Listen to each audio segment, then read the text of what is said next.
Ok, graças a Deus, irmãos. Vamos ver a bênção de hoje? Vejamos a lição magnífica sobre o livro de Marcos, o livro dos milagres.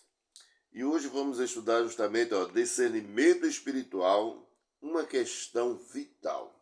Você tem um discernimento espiritual? Irmão, quantas pessoas, na verdade, precisam discernir aquilo que Deus tem para cada um de nós? Veja essa lição aqui, alguns fatos aqui importantes de Marcos, no capítulo 8, e verificamos aqui o seguinte, a partir do versículo 22, a cura do cego em Betsaida. Aí a palavra diz assim, então chegaram a Betsaida e lhe trouxeram um cego, rogando-lhe que o tocasse. Jesus, tomando o cego pela mão, levou-o para fora da aldeia e, aplicando saliva aos olhos, impondo-lhe as mãos, perguntou-lhes, vêem alguma coisa? Este, recobrando a vista, respondeu, vejo homem, porque como árvore os vejo andando. Aí então Jesus lhe pôs as mãos nos olhos e, lhe passando a ver claramente, ficou restabelecida e tudo distinguiu de modo perfeito. Olha aí, nós estamos falando justamente, irmãos, a questão de discernimento espiritual. Aí Jesus usa a vida desse cego e faz com que aquele cego comece a ver. Ele vai ver de uma forma obscura. Aí Jesus toca-lhe novamente, pega a saliva, coloca nos olhos e aí o cego começa a ver de forma nitidamente. Então ele passa a ter agora o discernimento claro das coisas. Antes ele via homens como uma árvore, um vulto andando. Depois Jesus toca novamente ali, como a gente viu, e ele vê claramente. Então Jesus quer mostrar, irmãos, que na vida espiritual da mesma forma, muitos estão cegos espiritualmente, não enxergam a nitidez que Jesus quer que cada um de nós o enxergamos, tá certo? Então, a gente vai ver a recuperação do cego e justamente o discernimento que o cego vai ter depois da cura de Jesus. Discernimento físico. Depois nós vamos verificar uma outra questão de discernimento. Então, essa outra questão é a questão de Pedro. Olha aqui, aliás, de Pedro não, ainda do povo. Veja só, a confissão de Pedro diz assim, a partir do versículo 27 de Marcos 8, diz assim, então Jesus e seus discípulos partiu para a aldeia de Cesareia de Filipe, e no caminho perguntou-lhe Jesus, que diz os homens que eu sou? Aí respondeu-lhes João Batista, e outros Elias, mas outros alguns dos profetas. Então lhe perguntou, mas vós que dizeis que eu sou? Respondendo Pedro lhe disse, tu és o Cristo de Deus. Olha aí, irmãos. Olha a visão distorcida que o povo tem. Então a pessoa que não tem Jesus tem uma visão totalmente distorcida de Jesus. Quando Jesus perguntou para o discípulo, o que é que diz o povo que eu sou? Aí veio a sua resposta. Então o povo tinha Jesus justamente como um discernimento de que Jesus era Elias, era justamente alguns que haviam ressuscitado e não discerniriam, ou pelo menos não discerniram que era o próprio Filho de Deus. Então, quando chega para Pedro, diz, e vós, o que é que disseis que eu sou? Aí Pedro diz assim, tu és o Cristo de Deus. Então, havia já um discernimento claro ali de Pedro, mas o povo um discernimento obscuro. Então, o que é que nós podemos ver?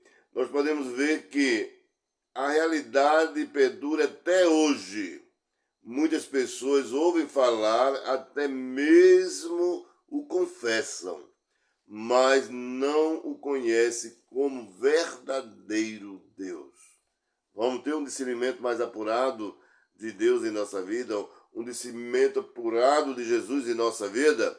Você não pode perder essa lição extraordinária, entendeu? Para que nós podemos ver. Mas também a gente vai ver na frente aqui o discernimento, meu amigo, meu irmão. o discernimento de Pedro. Veja só. A partir do versículo 31, veja só o que ele diz assim. Então começou a ensinar-lhe que era necessário que o Filho do Homem sofresse muitas coisas, fosse rejeitado pelos anciões, pelos principais sacerdotes, pelos escribas, fosse morto, que depois ao terceiro dia ressuscitasse. Olha aí o que Jesus vai declarar ali com relação à sua missão.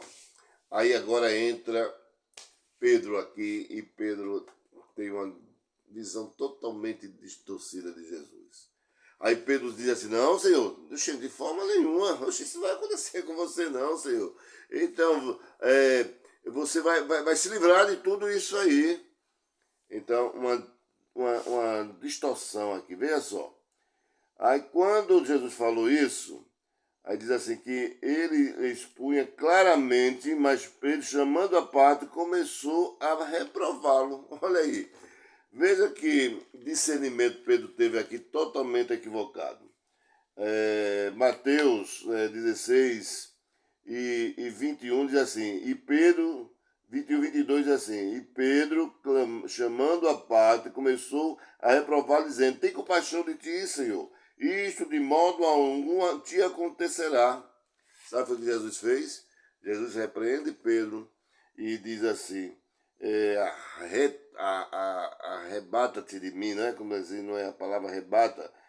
Mas Jesus voltando disse a Pedro, arreda, quer dizer, sai, desaparece de perto de mim, tá certo? Porque tu és para mim uma pedra de tropeço, porque não cogita das coisas de Deus e sim das coisas dos homens.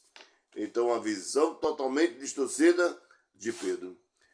Olha, irmãos, lições preciosas nós vamos aprender, ok? Então, a gente vai ver aqui que, na verdade, Pedro confessou firmemente a Jesus, mas ele não tinha a clareza ainda da missão messiânica de Jesus. Então, foi preciso Jesus realmente os repreender, porque por trás dele estava uma visão distorcida e Jesus coloca ele agora na verdadeira visão. Ok, querido? Então Jesus expulsou a Satanás, mas Pedro ficou. Arreda-te de mim, Satanás, porque tu não cogita, tu cogita contra o reino de Deus. Ok, irmãos? Tem mais lições preciosas, né? Vamos ficar por aqui, porque senão a gente vai se perder. Mas hoje, sem falta, ok? O PG mais próximo, nós contamos com você. Posso contar com você? Você vai ser hoje o nosso convidado todo especial e você pela primeira vez vai ir para o PG, vai ser bênção para você, para mim e para todos nós, tá bom? Olha aí, os facilitadores te esperando, cada facilitador nos seus PGs, PGM, e 4 decisões para tu tomar e escolher, tá bom? E esse estudo que nós vamos fazer, querido, é simplesmente para a honra e glória do Senhor Jesus. Amém. Que Deus nos abençoe e até o próximo vídeo, próximo estudo, em nome de Jesus. Amém.